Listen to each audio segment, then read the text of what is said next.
the Union go toe-to-toe for the lone meeting against Minnesota United. Nestled in our 6 ABC studios in Philadelphia, welcome to Union Pre-Kick Live, presented by Unibet. With the club's all-time leading scorer, Sebastian Letou, I'm Dave Leno.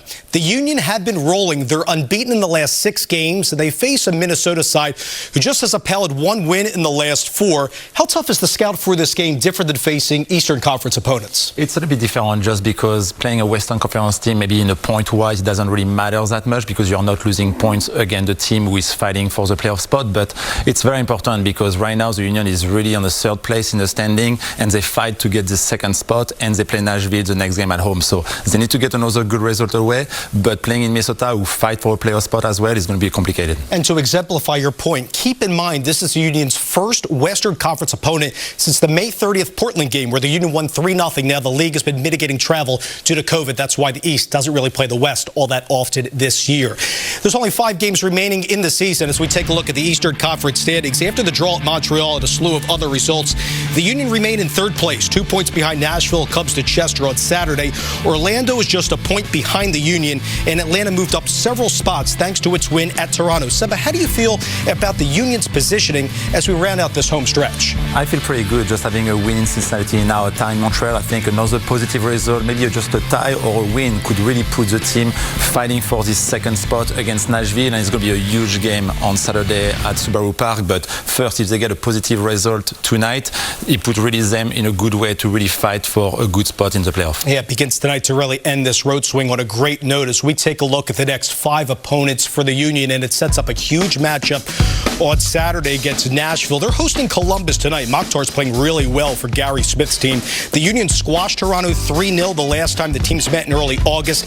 Aronson and Shabilko both scored against FC Cincinnati in that 2-1 win, and the regular season ends on decision day at New York City FC, who's just a point out of a playoff spot. Hard to believe, Seba. City is winless in its last 5 games, but has picked up 2 draws during that turbulent stretch. Jim Curtin has mentioned, Sebastian, that the key here is to pick up a home playoff game to be one of those top 4 seeds. Is it possible right now? For sure. I think just having a good positive result tonight, and I think with Nashville, I think for me it's kind of like a playoff game on Saturday, kind of the type of atmosphere. But then you see they play Cincinnati or Toronto, who have nothing to play for, and at the end against New York City FC, who can be a good game as well. But I think by that time they should be able to be 2nd and 3rd and have a home field advantage. It was a bittersweet ending to the game against Montreal over the weekend. The Union were up 2-1 until the 95th minute at the death when Ibrahim had the game-tying goal and seemingly the last play.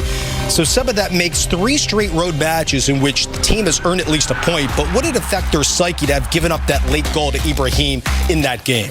I think it's okay. Just like they have a very, very bad first half, it's something like we all remember. But the second half was a great answer from the team. Just at the end, just getting a point, I think, was a fair result for Montreal. But the team played much better in the second half, and the way they need to play tonight against Minnesota. So how can they replicate that success that they had in the second half into tonight's game, where they'll play with 2 number 10s? I think it's defensively. You see how more compact they were, on the second half, and the fact that they really pushed the line. The weather in Montreal was atrocious, with the rain and wind, but they get a result playing together. But they need to be compact as a team defensively, because when the defense play well, it's usually when they get results. Let's hear now from Union head coach Jim Curtin, not dwelling on the negative here, rather focusing on the big picture. Sometimes when you have a late, you drop points late, it feels like a loss, and then this is no different. Mentioned Reynoso. He was key in their run to the Western Conference Finals, losing to Seattle last year. How do they derail him? And I would expect Jose Martinez to mark him tightly tonight. It's the same type of game that they play against Cincinnati, where they don't leave a lot of space to Acosta. It's the same thing for Reynoso. If you let him turn, you let him play the game, he can really find who knew behind the defense, and it's not what you want. So you always need to have probably Martinez on him at all time and make sure that he doesn't have a lot of time on the ball and he cannot play very quickly. Well, one of the focal points of the attack for the Union is the play of Jamiro Montero at the number 10, paired with Daniel Gazdag. They need Montero and company to have a big night on the road in the Twin Cities. Seba's eye on the pitch when we return in 2 minutes. They're desperate for points. Right now, just 1 point ahead of Vancouver in the Western Conference standings. It's been a topsy-turvy season for them, very up and down. They started out losing the first 4 games, and then in a span of 13 games, the Loons suffered just 1 loss. Looking forward to this matchup against Minnesota, where the Union remained unbeaten against this Minnesota team. And with more on tonight's matchup, we send it across the studio to the men who have the play-by-play call, JP Delacamera and Danny Higginbottom.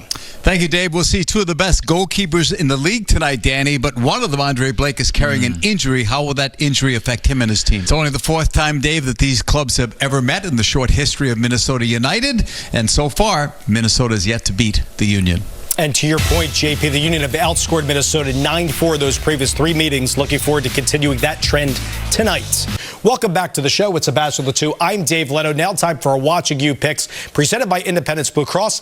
I'm looking for Olivier Beiser tonight to have a productive night. Needs to have a lot of support up that right-hand side. Who are you rolling with? I'm going with Rose Martinez just because we need his energy. You know, he's contagious in the midfield to have a really good game from all the midfielders defensively and then have a great counterattacks. What do you want to see from this team in the first 15-20 minutes? I think just being really compact defensively and make sure that they possess the ball and they are not losing it right away. All right, well, that will do it for Union Pre-Kick Live, presented by Unibet. Seb and I will see you at halftime. JP and Danny open up the broadcast after the break. Enjoy the first half as the Union tussle with Minnesota United on PHL 17.